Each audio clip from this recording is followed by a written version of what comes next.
বাদশা নবী আমার কাবা শরীফের চাতালে নবী আমার যখন সালাত আদায় করছিলেন আল্লাহ নবী জানে দুশমন আল্লাহ নবী জানে শত্রু ছিল শত্রু আল্লাহ নবী গলায় কাপড় দিয়ে পেঁচ লাগিয়ে টান দিয়েছিলেন আল্লাহ নবী আমার সোনা নবী আমার কাবা শরীফের চাতালে যখন নামাজ আদায় করছিলেন আল্লাহ নবী আমার যখন সিজদায় চলছিলেন ওই আবু জাহল আল্লাহ নবী ছিল শত্রু আল্লাহ নবী জানে দুশমন আল্লাহ নবী নূরের বাদলের উপরে আল্লাহ নবীর ঘাড়ের উপরে মাথার উপরে উটের খোঁচা নাড়ে বুড়ি আল্লাহ নবী ঘাড়ের উপরে মাথার উপরে চাপিয়ে দিয়েছিলেন ওই আবু জাহল আমার নবীকে কুয়ায় ফেলার জন্য দোয়া করেছিলেন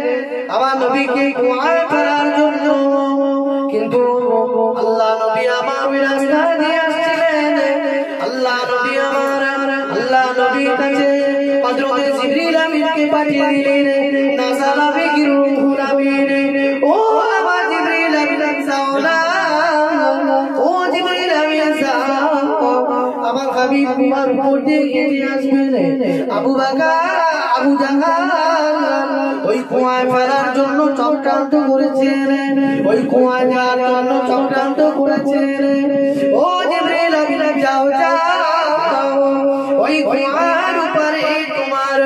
নূরের ডানাটা বিছিয়ে দাও ওই নূরের ডানার উপর দিয়ে বিশ্বনবী হাবিবুল্লাহ তিনি পার হয়ে আসবে আওয়াজ আবু জাহল কুয়া পড়লো সেই কুয়ায় আবু জাহল পড়ে গেল আল্লাহ নবী কুয়ার পাশে দাঁড়িয়ে আছে আবু জাহল বারে বারে আবুডুবু খায় আর ভাতিজাকে বলে ও ভাতিজা মুহাম্মদ ও ভাতিজা মুহাম্মদ তুমি ছাড়া আমাকে কেউ বাঁচাতে পারবে না ও ভাতিজা মুহাম্মদ আমার হাতটা ধরো না ভাতিজা মুহাম্মদ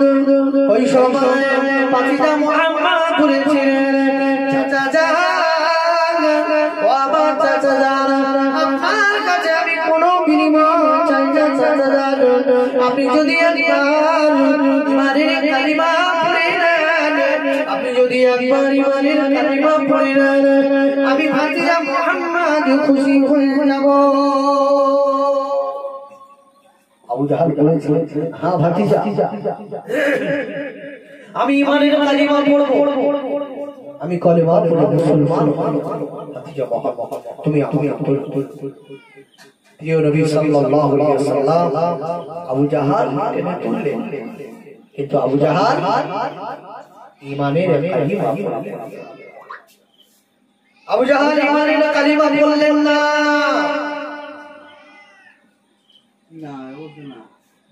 আজকে আমাদের বড় খুশনসিব সেজন্য মহান আল্লাহ রাব্বুল আলামিন তিনি আমাদেরকে আখিরি জামানার নবীর উম্মত করে পাঠিয়েছেন আখিরি জামানার নবীর উম্মত করে পাঠিয়েছেন আজকে যদি আমাদেরকে আল্লাহ রাব্বুল আলামিন কোন হিন্দু খ্রিস্টান বৌদ্ধ ধর্মে অন্য জাতি যদি তিনি জন্মগ্রহণ করাতে তাদের ঘরে যদি আল্লাহ পাক আমাদেরকে পয়দা করতে আমাদের করার কিছুই ছিল কিন্তু আল্লাহ পাক তিনি আমাদের প্রতি বড় ইহসান করেছেন আল্লাহ আমাদের প্রতি বড় দয়া করেছেন সেজন্য আমাদেরকে আখিরি জামানার নবীর উম্মত করেছেন আবু জাহল ঈমানের কালিমা পড়লেন সারা মক্কায় কিছু কিছু সময় আমরা দেখতে পাই বর্ষার সময় বর্ষা থামে না খরা পড়ে গেল আর বৃষ্টি হয় না এমন একটি অবস্থা মক্কায় এমন খরা এসে গেল আল্লাহ নবীর কাছে সকলে আসলেন আল্লাহ নবীর কাছে আসলেন আবু জাহাল উতবা সাইবা মুগীরা আকর্ষিত হয়ে কাবার কাতারে বসে আল্লাহর কাছে ফরিয়াদ করে, কাবার মালিকের কাছে ফরিয়াদ করে, কিন্তু না না না কাবার মালিক পানি দেয় না, কাবার মালিক আসমান থেকে পানি বর্ষণ করে না। আবু জাহাল আবু তালেব উতবা সাইবা মুগীরা তারা চিন্তা করলেন, ঠিক আছে ভাতিজা মোহাম্মদ ছোট মানুষ, তার কাছে একটিবার যাওয়া হোক, যদি ভাতিজা মোহাম্মদ তার দোয়ায় আল্লাহ রাব্বুল আলামিন দোয়াটি মঞ্জুর করেন। প্রিয় নবী সাল্লাল্লাহু আলাইহি ওয়াসাল্লাম তিনি আল্লাহ পাক রব্বুল আলামিনের কাছে দোয়া আল্লাহ পাকের কাছে দোয়া চাই, আল্লাহ পাক দোয়াকে মঞ্জুর। প্রিয় নবী সাল্লাল্লাহু আলাইহি ওয়াসাল্লাম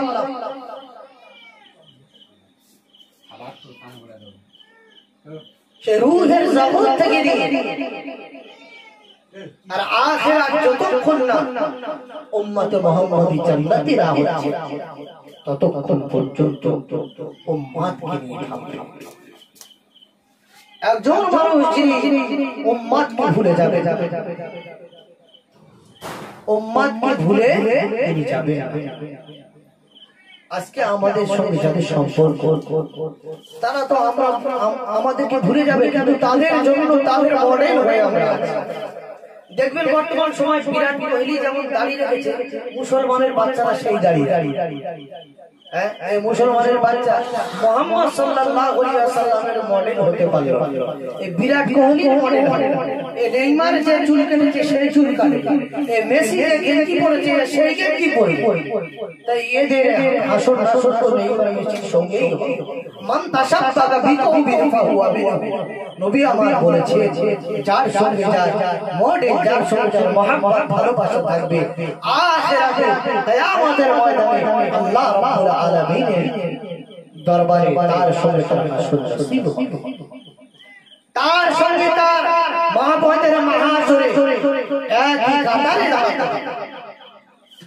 আজকে আমি মুসলমান, রামের দোকান আর রহিমের দোকান, দুটো দোকান পাশাপাশি হয়েছে, রামের দোকান আর রহিমের দোকান, দুটো দোকান পাশাপাশি, মসজিদে আযান হয়ে গেল, রামের দোকান খোলা, রহিমের দোকান খোলা আছে,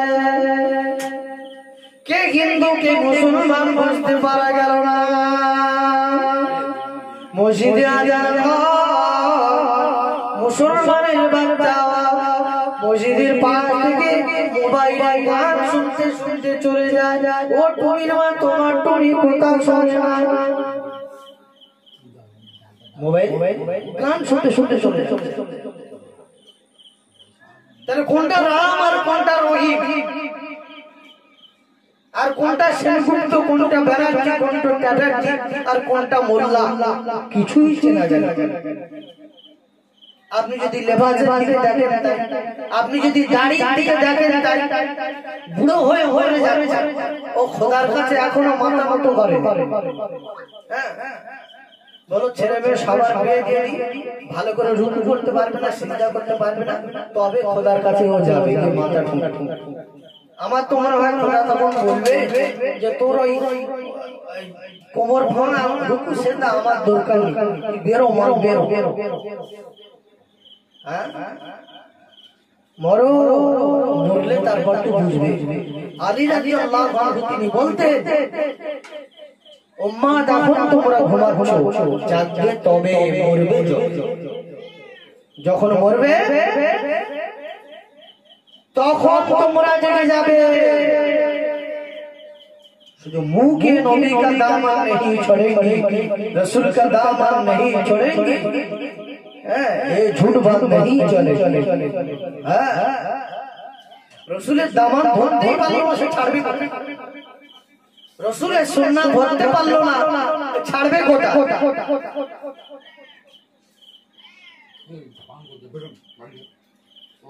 সেজন্য কবিরা তাদের ভাষায় বলে যাচ্ছে যে জন্ম যদি আমার নবীর যুগে হতো তাহলে কতই না ভালো রাসূলের নূরের বদনটা তারা দেখতে। ওই আবু জাহল কাবা শরীফে মানুষ যখন বিদেশ থেকে হজ করতে আসে আল্লাহ নবী বদনামগুলো সারা মক্কার মানুষের কাছে ছড়াতে লাগলেন, সারা মক্কার মানুষের কাছে বলতে লাগলেন, সারা মক্কার মানুষের কাছে বলতে লাগলেন মুহাম্মদ একটা পাগল, মুহাম্মদ কথা বলতে জানে না, মুহাম্মদ একটা পাগল মানুষ, মুহাম্মদ কি কখন বলে তার ঠিক নাই, মুহাম্মদ খারাপ মানুষ। ওই সময় যারা হজ করতে এসেছিলেন তারা চিন্তা করলেন আহারে মুহাম্মদ নামে পাগলটা একটু দেখে আসি, মুহাম্মদ নামে পাগলটা কেমন কাবা শরীফে রয়েছে একবার দেখেছি। ওই সময় যিনি দুনিয়ার বাদশাহ হাবিবুল্লাহ নবী আমার কাবার চাতালে বসে বসে, কাবার চাতালে বসে বসে নবী আমার আল্লাহর কোরআন তিলাওয়াত করছেন, ইয়াসিন ওয়াল কুরআনিল হাকীম ইন্নাকা লামিনাল মুরসালিন। মক্কার হাজী সাহেবরা যারা কাবা হজ করতে এসেছিলেন তারা আল্লাহ নবীর নূরের চেহারা, আল্লাহ নবীর নূরের বাদানটা দেখে, আল্লাহ নবীর কোরআন কারীম তিলাওয়াতটা দেখে, আল্লাহ নবীর কালামুল্লাহ শরীফটা তাদের নিজের কানে শুনে তারা বললেন ও আবু জাহল, ও উতবা সাইবা, এটা তো পাগল নয়, পাগল নয়, মা আনতা বিনিমাতি রাব্বিকা বিমাজনুন, এটা তো পাগল নয়, পাগল নয়, এটা পাগল নয়। ওরা তার সাথে কি করলেন আল্লাহ নবীর হাতে বায়াত গ্রহণ করে ঈমানের কালিমা পড়ে মুসলমান হয়ে গেলেন। কালিমা লা ইলাহা ইল্লাল্লাহ, লা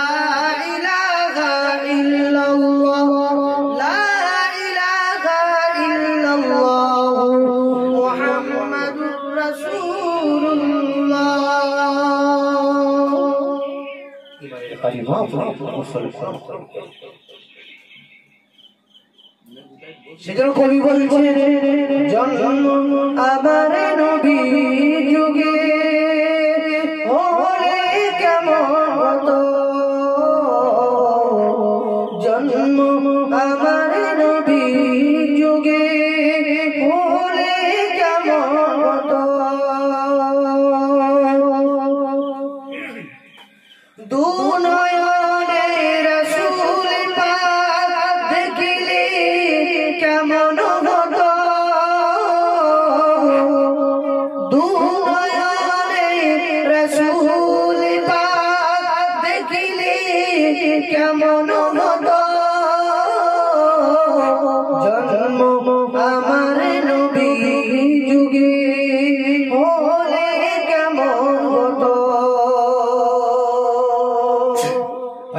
এই যে গজল কবি লিখেছে, এই গজলের দুইটি মানে হয়। এখন নবীর জামানায় আবু বকর যেমন ছিল আবু জাহলও ছিল। এখন নবীর যুগে যদি আমার জন্ম হতো তাহলে কবি বলছে নবীর যুগে যদি জন্ম আমার হতো কেমন হতো, অনেক ভালো হতো। যদি আবু বকরের দরদামে আল্লাহ করতেন তাহলে অনেক ভালো হতো। কারণ যে জায়গায় আবু বকর জন্মগ্রহণ করেছে সেই জায়গায় আবু জাহলও জন্মগ্রহণ করেছে। যেখানে আবু বকর সেখানে আবু জাহল। যে মসজিদে নববী শরীফ যেখানে 1,24,000 জান্নাতি সাহাবী নামাজ পড়তে তার মধ্যেও মুনাফিক ছিল না, ছিল না। হযরত ওমর রাদিয়াল্লাহু তাআলা আনহুকে মানল না,